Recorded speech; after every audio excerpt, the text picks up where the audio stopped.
नरेंद्र मोदी जी उस देश के प्रधानमंत्री हैं जो हमारे मुल्क में आए हैं, जो गांधी का देश है। और अशोक जी हमारी जो मुख्यमंत्रियों की जमात थी उसमें सबसे सीनियर थे। नमस्कार, मैं हूं आपका दोस्त विजय विद्रोही और आप देख रहे हैं अनकट। इस सादगी पे कौन ना मर जाए ऐ खुदा, इस सादगी पे कौन ना मर जाए ऐ खुदा, लड़ते हैं और हाथ में तलवार भी नहीं।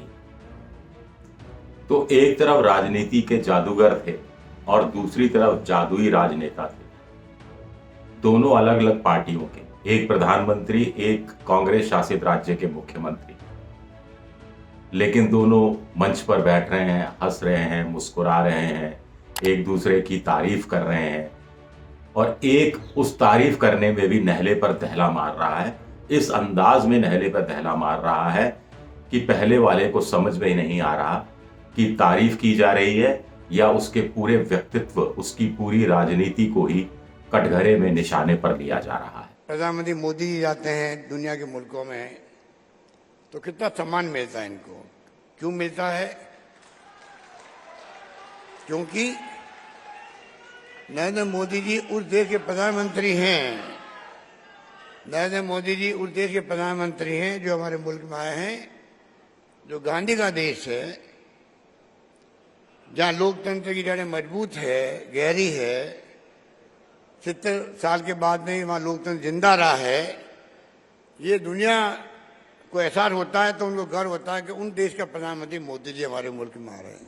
ये कमाल कर दिया अशोक गहलोत ने। राजस्थान के मुख्यमंत्री अशोक गहलोत, देश के प्रधानमंत्री नरेंद्र मोदी, एक राजनीति के जादूगर, एक जादुई राजनेता, एक मंच पर मिले। मानगढ़ में आदिवासियों का गोविंद गुरु जो है उनके सम्मान में उनको श्रद्धांजलि देने के लिए एक समारोह रखा गया था और अशोक गहलोत ने कहा उसमें कि देखिए, प्रधानमंत्री मोदी जी विदेशों में जाते हैं, उनका बड़ा सम्मान होता है, हमें बड़ी खुशी मिलती है, लेकिन विदेश के लोग इसलिए सम्मान करते हैं क्योंकि प्रधानमंत्री नरेंद्र मोदी गांधी और नेहरू के देश से आते हैं। एक झटके में पूरी राजनीति, पूरी शख्सियत, पूरा ऑरा, पूरी हनक, पूरा जो बना रखा है अपने लिए एक इंडियन डायस्पोरा के बीच में अपना व्यक्तित्व, अपना जादू, ये सब ध्वस्त कर दिया अशोक गहलोत ने। इतनी छोटी सी बात कही, साफ कर दिया कि जिस गांधी को लेकर आप संघ परिवार के कुछ घटक आलोचना करते हैं, नाथूराम गोडसे की तारीफ करते हैं, साध्वी प्रज्ञा जो बीजेपी की सांसद है भोपाल में, उन्होंने क्या कहा था आप लोग भूले नहीं होंगे। ये कहते हैं कुछ लोग कि नाथूराम गोडसे ने महात्मा गांधी का वध किया था, हत्या नहीं की थी, लेकिन प्रधानमंत्री नरेंद्र मोदी का स्वागत, सत्कार, सब कुछ विदेशों में होता है। वो सिर्फ इसलिए होता है क्योंकि वो गांधी के देश से आते हैं। जिस नेहरू को हर चीज के लिए बीजेपी के लोग दोषी ठहराते हैं, खुद प्रधानमंत्री डायरेक्ट इनडायरेक्ट रूप से कई बार उनका नाम इस रूप में लेते हैं। हाल ही में अमित शाह ने भी जम्मू कश्मीर के दौरे में फिर कह दिया था कि नेहरू की गलत नीतियों की वजह से हुआ। तो अशोक गहलोत ने कह दिया कि आप गांधी नेहरू को लेकर जो भी हिंदुस्तान में कहते रहे हो, लेकिन आपको विदेश में सम्मान कोई दिलाता है तो गांधी नेहरू दिलाते हैं। इनडायरेक्ट रूप से उन्होंने, अशोक गहलोत ने क्या कि कहने की कोशिश की कि कांग्रेस गांधी और नेहरू के प्रति समर्पित पार्टी है और आप उनके नाम की खाते हैं, उनके नाम लेकर ही उनके देश से के प्रधानमंत्री होने के नाते आप मान सम्मान पाते हैं। अपने आप में एक बहुत बड़ी बात। प्रधानमंत्री नरेंद्र मोदी ने अशोक गहलोत की तारीफ की, कहा कि साहब हमारे टाइम में जब वो भी मुख्यमंत्री होते थे और अशोक गहलोत भी मुख्यमंत्री होते थे, तब अशोक गहलोत सीनियर हुआ करते थे। अभी भी जो मंच पर जितने मुख्यमंत्री बैठे हैं, यानी शिवराज सिंह चौहान बैठे थे, भूपेंद्र पटेल बैठे थे गुजरात के मुख्यमंत्री, उनसे सीनियर है अशोक गहलोत।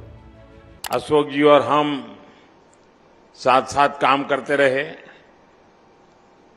और अशोक जी हमारी जो मुख्यमंत्रियों की जमात थी उसमें सबसे सीनियर थे, सबसे सीनियर मुख्यमंत्रियों में है। और अभी भी हम जो मंच पे बैठे हैं उसमें भी अशोक जी सीनियर मुख्यमंत्रियों में से एक है। साथ ही साथ कहा कि साहब देखिए, उदयपुर और अहमदाबाद को जोड़ने वाली ब्रॉडगेज लाइन से राजस्थान का फायदा होगा। अशोक गहलोत ने इस पर जड़ दिया कि बांसवाड़ा की रेल परियोजनाओं पर भी मोदी जी को ध्यान देना चाहिए। यानी एक मुद्दा का फायदा उठाने की कोशिश अगर नरेंद्र मोदी ने की, तो एक और मुद्दे का फायदा उठाने की, और उस मुद्दे को मुद्दे के रूप में पेश करके अशोक गहलोत ने दहले पर दहला मारा। मानगढ़ को राष्ट्रीय स्मारक घोषित किया जाए, ये बात कही। प्रधानमंत्री ने नहीं किया, वो अभी करेंगे भी नहीं, क्योंकि अभी करेंगे तो अशोक गहलोत के खाते में कुछ श्रेय चला जाएगा। वो नहीं चाहते कि अशोक गहलोत के खाते में कुछ श्रेय जाए, क्योंकि राजस्थान, गुजरात, मध्य प्रदेश की कुल मिलाकर 99 सीटें हैं जो आदिवासी सीटें कहलाती हैं, और वो क्यों चाहेंगे कि कांग्रेस के नेता के खाते में भी कुछ श्रेय जाए। लेकिन अशोक गहलोत ने मंच से ये याद दिलाकर अपने आप को श्रेय लेने वालों की कतार में खड़ा कर दिया और इस मुद्दे को जिंदा रखा। ये नहले पर दहला मारने की कोशिश की अशोक गहलोत ने, ये हमें नहीं भूलना चाहिए। और मुझे लगता है कि प्यार से मिले, हंस के बोले। कुछ लोग कह रहे हैं कि जब भाषण का दौर खत्म हुआ तो मंच के पीछे जो अलग से कुछ जगह व्यवस्था की गई थी चाय पानी की, वहां पर अशोक गहलोत और प्रधानमंत्री अलग एक दूसरे कमरे में चले गए, मेकशिफ्ट रूम में चले गए। वहां पर 10 मिनट बात हुई, वहां पर चाय पी गई। तो क्या बात हुई होगी, ये भी अपने आप में एक बड़ा सवाल है। लेकिन जो बातें सामने आई हैं, जिसमें अशोक गहलोत ने पहला तो ये एक तरह से साबित करने की कोशिश की कि गांधी नेहरू का देश के प्रधानमंत्री नरेंद्र मोदी हैं, इसीलिए उनका ऑरा है, इसीलिए उनकी इज्जत है, इसलिए विदेश में उनका सम्मान है। गांधी नेहरू के देश से नहीं होते तो ये सम्मान नहीं मिलता। यानी खुद की कमाई, प्रधानमंत्री नरेंद्र मोदी की 8 साल की खुद की कमाई शून्य है, सारी कमाई पंडित नेहरू और महात्मा गांधी की है। फिर एक बात और उन्होंने कही अशोक गहलोत ने, चिरंजीवी योजना राजस्थान में लागू है। ये मोदी जी की आयुष्मान योजना जो है इलाज के लिए, मुफ्त इलाज के लिए, वैसी ही एक योजना है। लेकिन उन्होंने कहा कि राष्ट्रीय स्तर पर प्रधानमंत्री को चाहिए कि इस योजना का परीक्षण कराएं और इसे राष्ट्रीय स्तर पर लागू करें। यानी इनडायरेक्ट रूप में अशोक गहलोत ने बड़ी बात कह दी कि आयुष्मान योजना से, जो केंद्र सरकार की योजना है, उससे कहीं बेहतर राजस्थान सरकार की चिरंजीवी योजना है, जिससे केंद्र सरकार को सीखना चाहिए। यहाँ एक बात और मैं बता दूं, जब मुख्यमंत्री हुआ करते थे नरेंद्र मोदी और अशोक गहलोत राजस्थान के मुख्यमंत्री हुआ करते थे, तब वो चुनावी दौरे में आए थे। उस समय अशोक गहलोत ने मुफ्त दवाइयों की एक स्कीम लागू की थी, और बहुत सी दवाइयां ऐसी थी जिनको बल्क में सीधा दवा निर्माताओं से खरीदा गया था और बहुत सस्ती पड़ी थी। कहा जाता है कि कैंसर की दवा जो बाजार में 100 रुपए की मिलती थी, वो 5 या 6 रुपए में अशोक गहलोत की सरकार खरीदा करती थी। उस योजना से मुख्यमंत्री नरेंद्र मोदी, उस समय के मुख्यमंत्री, बड़े प्रभावित हुए थे और वापस जाकर उन्होंने अहमदाबाद जाकर अपनी एक टीम भेजी थी राजस्थान कि आप जाइए राजस्थान में, ये देख कर आइए, सीख कर आइए कि ये योजना कैसे लागू होती है। ये बात नरेंद्र मोदी के पक्ष में जाती है कि अच्छी योजना है तो अच्छी योजना से को अमल में लाना चाहिए, उसके गुर सीखने चाहिए और इसमें किसी तरह की प्रतियोगिता नहीं होनी चाहिए। ये बात नरेंद्र मोदी की तारीफ की जानी चाहिए। तो अब अशोक गहलोत भी अब ये बताने की कोशिश कर रहे हैं कि चिरंजीवी योजना भी आपकी आयुष्मान योजना से अच्छी है, बेहतर है, इस पर आप कुछ कीजिए। वैसे भी राजस्थान में राइट टू हेल्थ बिल विधानसभा के अंदर सेलेक्ट कमेटी के पास है और माना जा रहा है कि अगले शीतकालीन सत्र में वो पारित हो जाएगा और राजस्थान देश का पहला राज्य होगा जो राइट टू हेल्थ कानून लागू करेगा। राइट टू हेल्थ यानी आपके राजस्थान के लोगों के स्वास्थ्य की चिंता कौन करेंगे? मुख्यमंत्री अशोक गहलोत करेंगे।